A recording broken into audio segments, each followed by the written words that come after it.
Hi everybody, I hope you're well today. I want to tell you an account about the time that Jesus basically went ballistic, because it's misunderstood by so many of us, regardless of denomination. We see that Jesus goes into the temple. One famous picture has him even with a bullwhip, and he throws out the money changers and starts flipping tables over. And I think in the lay public, this gets interpreted somehow that Jesus is just angry that there's money being exchanged in the temple. But there's more. Jesus is really putting the whole religious system of the time on notice. First, let me read it to you, and then I want to point out a few things about it. I'm reading from Mark, Luke combined to get the whole narrative for you. And they came to Jerusalem, and he entered the temple and began to cast out those who were selling and buying in the temple. And he overturned the tables of the money changers and the seats of those who sold doves. He would not allow anyone to carry a vessel through the temple, and he began to teach, saying to them, "Is it not written, 'My house shall be called a house of prayer for all the nations'? But you've made it a den of thieves."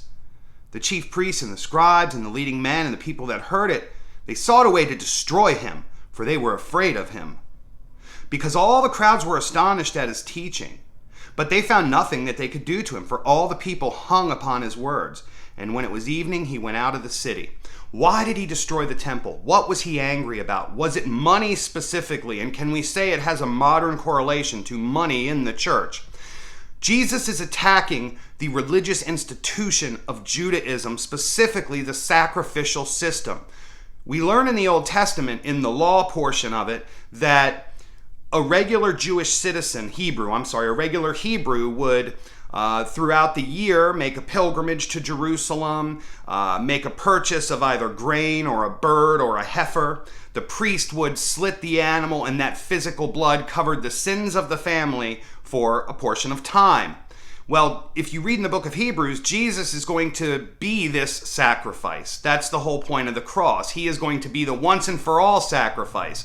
This system will be completed. It won't be necessary anymore, because there will be a place for God to have his justice and be merciful to the sinner and forgive them. So what we're seeing here is Jesus drawing attention to the system of the time, that this sacrificial system had become corrupted. It had become more for profit than prayer, more for the forgiveness of sins. He wants it to be noticed that, carrying a vessel through the temple doesn't mean anything. The ceremonies and rituals don't mean anything. What is important is drawing attention to this system. It's a foreshadowing to what is called his passion narrative. So anyway, it's not directly about money. You can't read this and say, oh, well, Jesus doesn't want money in the church at all. Well, I don't think that's true, because Paul's constantly asking for support for his missionary journeys, and the missionary journeys cost money.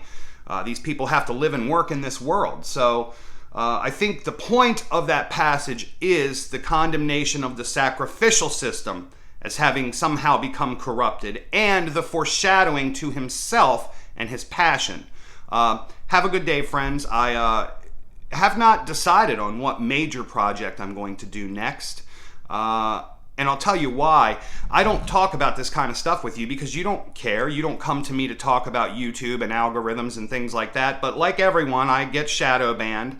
I'm sure it surprises some of you to learn that, we should be getting a lot more views than we are, that the like counts are suppressed and constantly changing.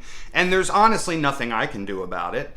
I just have to make the decision whether I think teaching Christianity to the few people that might see it is important enough to continue, and I do believe that it is.